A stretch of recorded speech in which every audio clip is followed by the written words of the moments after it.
যাদের দ্বারা হাতে দাওয়াত, যাদের দ্বারা দিন ইসলামের দাওয়াত দিনের কাজ করেছেন, আজ পর্যন্ত জামান হাকিমুল উম্মাহ হযরত আল্লামা সাহেব থানভী রাহমাতুল্লাহ আলাইহি এখনো একদল তাকে কাফের বলে যায়। মুজাদ্দিদ জামান দাদা রাহমাতুল্লাহ আলাইহি যখন হাতে দাওয়াত দিয়েছেন তখন নবী দাদা রাহমাতুল্লাহ আলাইহি কাফেরের ফতোয়া দিয়েছেন। ভাই আমার, তো হাতের আওয়াজ যখন দিবে তার বিরোধিতা হবে, আর বিরোধী না থাকলে হকের প্রচারও বিরোধী যত থাকবে তত আপনার হকের প্রতিষ্ঠা তত আগে হবে, তত সাবধান হবে, সতর্ক হবে, তত আগাতে থাকবে। বলে সুবহানাল্লাহ। বিরোধী পক্ষে থাকাটাও এগিয়ে নিয়ে যাওয়ার একটা রাস্তা। বলুন সুবহানাল্লাহ। যত বিরোধিতা চলছে ততই জামিয়া রহমানিয়া ততই বাড়িয়েছে। হয়তো আপনার বিরোধিতা না করলে হয়তো এতটা আঘাত না, হয়তো বেশি বিরোধিতা করার কারণে আরো এগিয়ে গেছে। বলুন আলহামদুলিল্লাহ। মাশাআল্লাহ, এখন জামিয়া রহমানিয়া তখন অল্প সম্প্রতি ছিল, এখন মাশাআল্লাহ অনেক বেড়ে গেছে। আমার দেখে আমরা একটাই চিন্তা হচ্ছে যে আপনাদের সকলের চিন্তা যে আপনারা যে কোরআনের জজবাই মহাব্বত এখনো আছে, কোরআন মুক্ত, কোরআনকে কোরআন পাগল, হাদিস পাগল মানুষ এখনো রয়েছে, এখনো হাদিসের পাগল না কোরআনের পাগল আছে। তারা আলিমের দিন, তারা যেমন কোরআন পাগল হাদিসের পাগল, তার সাথে সাথে আপনাদের এই দৃশ্য দেখেও, আপনাদের আগ্রহ দেখেও আমার একটা চিন্তা হচ্ছে, একটাই আমি দেখতে পাচ্ছি যে এখনো মুসলমান এখনো মরে যায়নি, নবীর সুন্নত করে জবন করার মতো মানুষ আছে, আশিকে রাসূল এখনো রয়েছে, নবী আল্লাহ রাসূলের আল্লাহ বান্দাওয়ালা, নবী মুহাম্মদ কেনওয়ালা মানুষ আছে যে নিজের জান মাল সবকিছু দিয়ে কোরআন ও সুন্নাতকে প্রতিষ্ঠা করার জন্য এগিয়ে আসছে। তাই দেখছি আপনাদের নিজেদের সংসারে খরচ না করে, ছেলে মেয়েদের না খাইয়ে আপনারা এসে সকলে দু হাতে কোরআনের মহব্বতে, হাদিসের মহব্বতে, কোরআনের ডাক দিয়েছে, হাদিসের ডাক দিয়েছে। এটা আপনাকে ডাক দিয়েছেন, এখানে স্কুল করতে ডাকেন না, এখানে অন্য কিছু ডাক দিয়েছেন। আপনাদের সন্তানরা কোরআন বুঝবে, হাদিস বুঝবে, আপনার সন্তান কোনো আলেম হবে, হাফিজ হবে, তারা সমাজে তাদের সমাজ গড়বে, সেই মহাব্বতে আপনারা ছুটে এসেছেন একটাই কোরআনের মহাব্বতে, হাদিসের মহাব্বতে।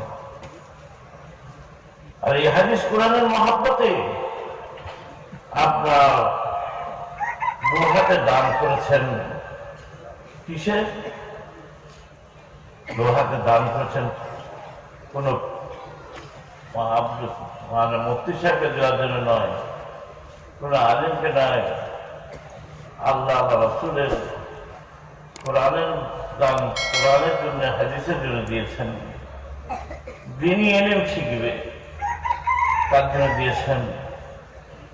এই আপনাদের এই দান, মেহনত, পরিশ্রমকে আল্লাহ কবুল করে। বলুন আমিন।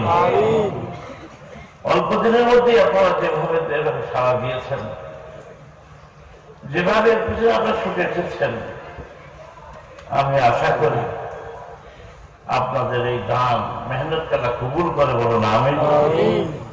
এবং আশা করি পরবর্তীতে আপনারা যত দেবেন তত এর উন্নতি হবে, আর তত আপনাদের সন্তানগুলো আজকে দেখা যাচ্ছে আমরা 90 জন এখান থেকে ফারেক হয়েছে, দস্তারবন্দি হয়েছে। একদিন এমন আসতে পারে যে আপনাদের সেটা এখান থেকে হাজার হাজার ছেলে দস্তারবন্দি হতে পারে। দোয়া আপনার আর আপনাদের এই ঐক্য, আপনাদের এই বাধার পরেও ছোট বাধার পক্ষ পরেও আপনারা এগিয়ে এসেছেন এবং তাদের মহাব্বত, তার সেই মেহনত, খালি তার যে ত্যাগ এবং নবীর আদর্শ অনুযায়ী নিজের জীবন গড়েছে সেইটি দেখি আপনারা আগিয়ে এসেছেন। আর এটা হচ্ছে মানুষটারই হয় যার মধ্যে ইলমে জাহির ইলমে বাতিন থাকে, যার মধ্যে ইলমে জাহির ইলমে বাতিন থাকে। ভাই আমার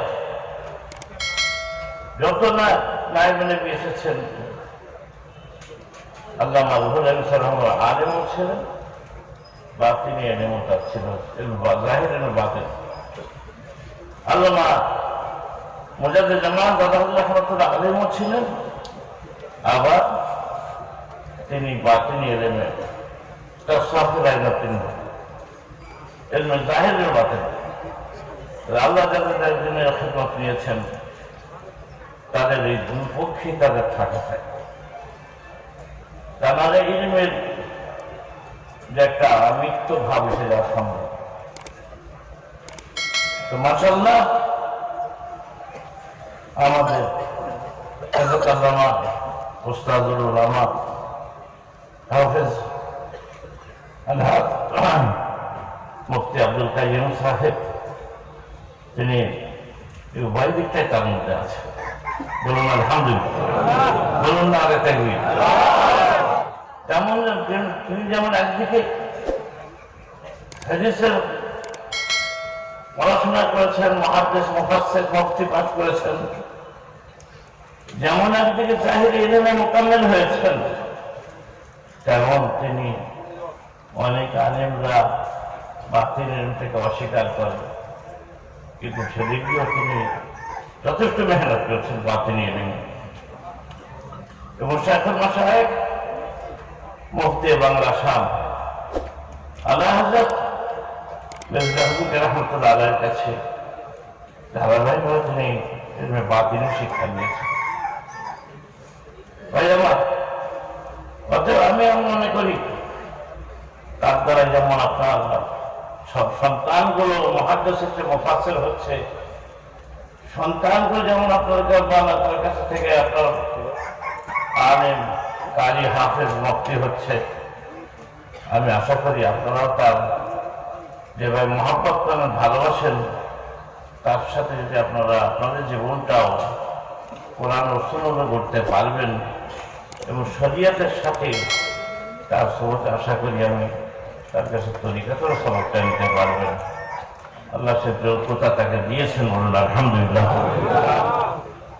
কাজ করে আপনাদের এই সংগঠনে বহু প্রতিষ্ঠানে যারা গেছে আল্লাহ নিয়ে গেছেন, বিশেষ করে অল ইন্ডিয়া সুন্নতুল জামাতের কর্মীবৃন্দ এবং তাই সমস্ত সুন্নতুল জামাতের ওসিলায় যত জায়গা প্রতিষ্ঠান একটার পর একটা বাড়তিছে, আল্লাহ কবুল করে, বলুন আমিন। খালি জামিয়ায় নয়, এই সংগঠনের মাধ্যমে মেয়েদের শিক্ষার জন্য মহিলা মাদ্রাসা, খাদিজাতুল কুবরা মাদ্রাসা, যেখানে আপনার যে খাদিজাতুল কুবরা মাদ্রাসা বিভিন্ন মাদ্রাসা হয়েছে, জীবনতলা মাদ্রাসা জীবন হয়েছে, এবং সেখানে হাফেজ থেকে নিয়ে হাফেজা হয়ে আলিমা হয়ে মুহাদ্দিস হয়ে আপনার আলিমা হচ্ছে। আমি অনেক এই জামিয়া আমরা এই অল ইন্ডিয়া সুন্নাতুল জামাতের অনেক মাদ্রাসায় এবং আপনাদের এই মাদ্রাসা বিভিন্ন জায়গায় সে সকল জায়গা থেকেও তারা হাদিস কোরআনের বা কোরআন হাফেজ আলেম হচ্ছে এবং ওখান থেকে সেই জামিয়ায় পড়ে তারা পাশ করে বেরোচ্ছেন। আমি আপনার অনেক একটা করে বিশেষ করে আপনাদের কাছে একটা বলতে চাইছি যে আরো সব থেকে ভালো লাগে যে আপনাদের দাওয়াতের জন্য দাওয়াত ওয়াজ করেন মাগরিবি বাংলা আঞ্জুমানে ওয়াইজিন। এই সংগঠন ওই জামিয়ার এই একটা সংগঠন মাগরিবি বাংলা মানে অর্থাৎ পশ্চিমবাংলার জমিয়তুল উলামা আঞ্জুমানে ওয়াইজিন। আঞ্জুমানে ওয়াইজিনদের যে সমস্ত আলিম উলামারা এই আঞ্জুমানে ওয়াইজিনের সাথে আছেন তারাও নিঃস্বার্থে, অর্থের বিনিময় নয়, নিঃস্বার্থে হাদিস কোরআনের উপরে মানুষকে দিনের দাওয়াত দেন, ওয়াজ করেন। কিন্তু অনেক জায়গায় দেখা যায় অনেক ওয়াইজিনরা আপনার হাদিসের নামে জালিয়াত করে, মিথ্যে জাল হাদিসের জালিয়াত কথা বলে। ওই সমস্ত যে ঘটনার কোনো তথ্য ঠিক নেই, সেই সমস্ত তথ্য কারামতে হবে হাক্কুন, মিথ্যে বানিয়ে বানিয়ে যদি কারামত বলা হয় এটা সব হবে না, গুনাহ হবে। হাদিসের নামে জালিয়াত করে যদি আপনার জাল হাদিস বলা হয় সব ধরনের গুনাহ হবে। রাসূল পাক সাল্লাল্লাহু আলাইহি ওয়াসাল্লাম বলেন যে আমি যে কথাটা বলিনি বাংলায় হোক, নবী পাক বলেছেন কওলান নবী সাল্লাল্লাহু আলাইহি ওয়াসাল্লাম, আল্লাহ নবী বলেছেন, যদি রাসূল পাক বলেছেন আমি সে কথা যদি বলে না থাকি, যদি কেউ আমার থেকে নিষ্পত্তি করে বলে, নবী বলেছেন বললেই কোথায় পেয়েছেন, কোন হাদিস কোরআনটা পেয়েছেন, বুখারী পেয়েছেন না মুসলিম পেয়েছেন, কোন হাদিস পেয়েছেন? ভাই আমার, তারা নবী পাক বলছেন যে আমি যে কথা বলিনি কেউ যদি আমার থেকে নিষ্পত্তি করে বলে সে যেমন নিজে থেকেই জাহান্নাম বেছে দিল। এত শক্ত জাহান্নামের ভয় না করেও হাজার হাজার হাদিসের নামে জালিয়াত করে, নবীর থেকে নিষ্পত্তি করে হাদিসের নামে জালিয়াত করেছেন। এই জালি হাদিস থেকে সেই হাদিসগুলো বিদ্রোহ করতে মুহাদ্দিসের কিরামদের রক্ত পানি হয়ে গেছে, তাদের ঘাম ছুটে গেছে, তাদের রক্তাক্ত মেহনতের বিনিময় তবেই আমরা সেই হাদিসগুলো পেয়েছি, সেই হাদিসের গ্রন্থগুলো পেয়েছি। আজও আমাদের সমাজ সেই হাদিস থাকতো, ওই সমস্ত যারা জাল হাদিস বক্তব্য রাখে, হাদিসের জালিয়াত করে, এবং যারা ওই সমস্ত মিথ্যে খারাপ বলে তাদেরকে আমরা দাওয়াত দিই, তাদের গলার স্বর শুনি, এবং সেই যারা হাদিসের উলামায়ে দ্বীন আওয়াজ করে তাদের যতটা আমরা সম্মান করে হাদিয়া দিই তার থেকে অনেক বেশি তারা যত ধার্য করে, 20,000 30,000 40,000 আদায় ধার্য করে তাই দিই। বলেন আমরা যদি এরকম সমাজ যদি এরকম করি তা বলে একটা সমাজে উপকার করবে না ক্ষতি করবে?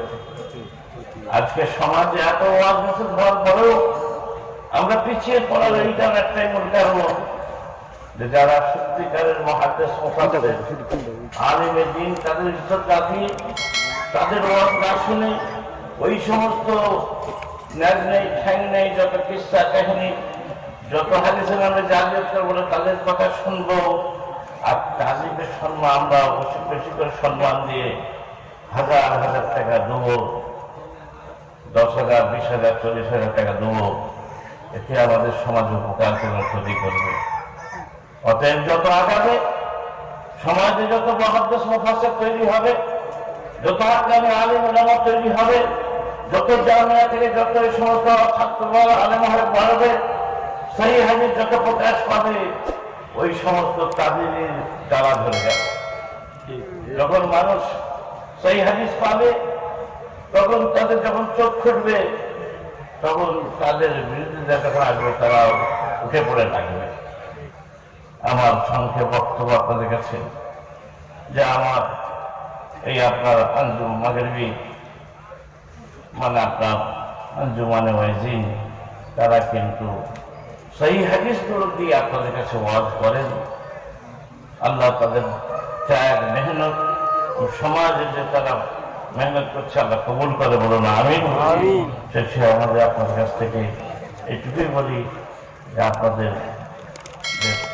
দেখে সত্যি সত্যি আদায় করি যে আল্লাহর দিনের দিনে যারা চেষ্টা করলে তার পিছনে ঝাঁপিয়ে পড়ে দেবার মতন মানুষ আছে। আল্লাহ কবুল করে বলুন আমিন। শেষে এটুকুই বলি এই জামিয়া রহমানিয়ার যত সমস্ত আসাতেজা কেরাম আছেন সকলেরই গুরুত্ব আছে। যে যার দায়িত্ব পালন করছে সবটাই আমাদের দায়িত্ব, গুরুত্ব তাদের আসাতেজা কেরামদের এবং আমাদের জামিয়া রহমানিয়ার কর্মীবৃন্দ, সদস্যগণ, কমিটির সদস্যগণ এবং খাস করে মাদ্রাসার হিফাজতকারী, মাদ্রাসার দরদি, জামিয়া দরদি যারা আছেন, আল্লাহ তাদের সকলকে শরীর সুস্থ রেখে ঐক্য হয়ে সাথে এই সময় জামিয়া রহমানিয়া আরো উন্নতি করার তৌফিক দান করেন বলুন আমিন। শেষে আমাদের মুফতি সাহেব হুজুরের মাশাআল্লাহ তারা ওয়ালিদাইন বেঁচে আছেন, বিশেষ করে আমাদের আবু সাহেব হযরত আল্লামা শামসুর রহমান সাহেব, আল্লাহ তার হায়াত দারাজ করে, আল্লাহ তার সুস্থ শরীর রাখেন। ছেলের বয়স অনেক, তার সাথেও অনেক দিন থেকে পরিচয় এবং অনেক একই সাথে আমরা যাতায়াত করেছি এবং অন্য অন্য যারা প্রতিষ্ঠানগুলো আছে, দিনী প্রতিষ্ঠান যারা যেখানে দিনী খেদমত করছেন, আল্লাহ সবাইকে কবুল করে বলুন আমিন। আমি এই বলি আপনাদের খেদমত রেখে যাইনি। সকলে একবার মহাব্বত, একবার দুরূদ শরীফ পড়ুন। আল্লাহ